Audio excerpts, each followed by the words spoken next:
विज्ञान के अनुसार मनुष्य जाति की उत्पत्ति बंदरों से हुई है। एक रिसर्च में तो ये भी पाया गया कि ह्यूमन बीइंग और बंदर के वोकल स्ट्रक्चर में काफी सारी समानताएं होती हैं, लेकिन फिर भी वे आपकी और हमारी तरह बात नहीं कर सकते। जबकि एक ऐसा प्राणी जिसका हमसे दूर दूर तक लेना देना नहीं है, उन्हें हमारी भाषा बोलने में महारत हासिल है।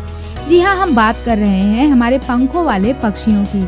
आपने देखा होगा कि वे कई सारे शब्दों और वाक्यों को बड़ी आसानी से दोहराते हैं, लेकिन हमारे पास तो बात करने के लिए वोकल कॉर्ड्स, दांत, जीभ और होठ है, जबकि इन पक्षियों के पास तो इनमें से कई सारे पार्ट्स मिसिंग हैं। फिर वो हमारी नकल कैसे उतार लेते हैं? इसके लिए पहले हमें ये समझना होगा कि इंसानों की आवाज कहाँ से बनकर निकलती है। दरअसल ह्यूमन बीइंग्स में आवाज की उत्पत्ति से जुड़े 3 बॉडी पार्ट्स होते हैं। नंबर 1 लंग्स, नंबर 2 ट्रकिया या विंड पाइप और नंबर 3 लैरिंग्स, जिसे वॉइस बॉक्स भी कहते हैं। जब हम सांस के जरिए हवा अंदर लेते हैं तो हमारे लंग्स हवा को विंड पाइप की तरफ ऊपर ढकेलते हैं, जो कि ऊपर वॉइस बॉक्स से होते हुए वोकल कॉर्ड्स तक पहुंचता है। वोकल कॉर्ड्स के वाइब्रेशन से अलग अलग आवाज निकलती है और हम अपने होंठ और जीभ के जरिए उस आवाज को मॉडिफाई करते हैं। जबकि इन पक्षियों के पास वॉइस बॉक्स और वोकल कॉर्ड्स नहीं होते।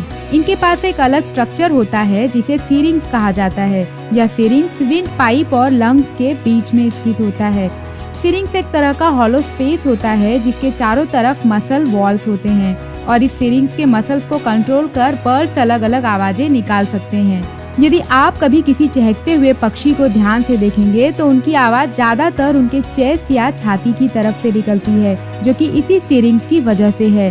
सीरिंग्स के दोनों साइड अलग अलग काम कर सकते हैं, इसलिए पक्षियां 2 अलग आवाजें एक साथ भी निकाल सकती हैं।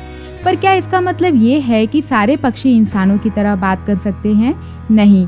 तोते के पास दूसरे पक्षियों की तुलना में एक मोटी जबान होती है और उन्हें पता होता है कि इस जबान की मदद से कैसे आवाज को आकार दिया जाए। पर इन सबसे ज्यादा जरूरी एक चीज जिसकी मदद से वो हमारी नकल उतारते हैं, वो है उनका दिमाग। डॉक्टर एरिक जार्विस के अनुसार वोकलाइजेशन मसल्स को कंट्रोल करने का मुख्य काम दिमाग का जो हिस्सा करता है उसे फोर ब्रेन कहते हैं। सन 2004 में पब्लिश्ड उनके एक पेपर के अनुसार फोर ब्रेन का वो हिस्सा जो वोकलाइजेशंस को कंट्रोल करता है वह तोते और इंसान दोनों में मौजूद है, और अपने दिमाग के इसी हिस्से की मदद से तोते नए वोकल्स को सीखते हैं और बोलने की कोशिश करते हैं। इतना ही नहीं, हमें और तोते में एक और समानता है।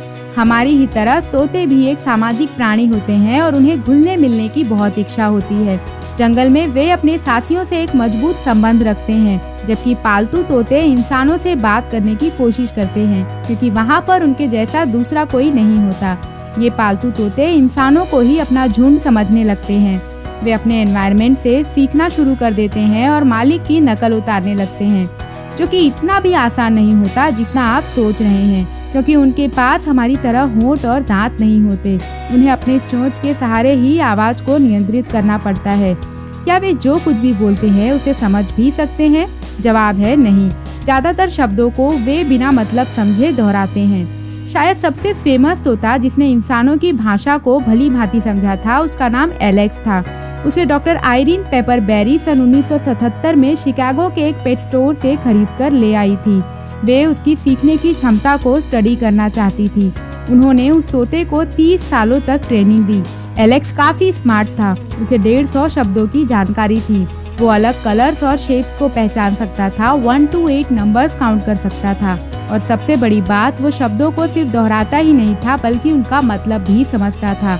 सही जगह और सही समय पर I love you and I am sorry जैसे शब्दों का इस्तेमाल करता था। एलेक्स की अमेजिंग लैंग्वेज स्किल्स और टैलेंट की वजह से वह एक टीवी सेलिब्रिटी बन चुका था, और कुछ नेचर रिलेटेड प्रोग्राम्स में भी उसे दिखाया गया, जिसके बाद दुनिया भर के फैंस ने उसके लिए गिफ्ट्स भी भेजे थे। Say hi. Can you say hi? Hello. That's nice. But be polite. That's sweetheart. That's much better. Okay, let's start off with some animal sounds first. Can you do? Okay, got to clear your throat. Let's do a wolf. Good. How about a bird? Can you do a bird? Good. Can you do an owl? Good owl. How about a rooster? तो दोस्तों, आज के लिए बस इतना ही। उम्मीद है video आपको पसंद आई होगी। इसे लाइक करें और अपने दोस्तों के साथ भी शेयर करें। साथ ही चैनल को सब्सक्राइब करना ना भूलें। तब तक के लिए मिलते हैं एक और इंटरेस्टिंग वीडियो के साथ।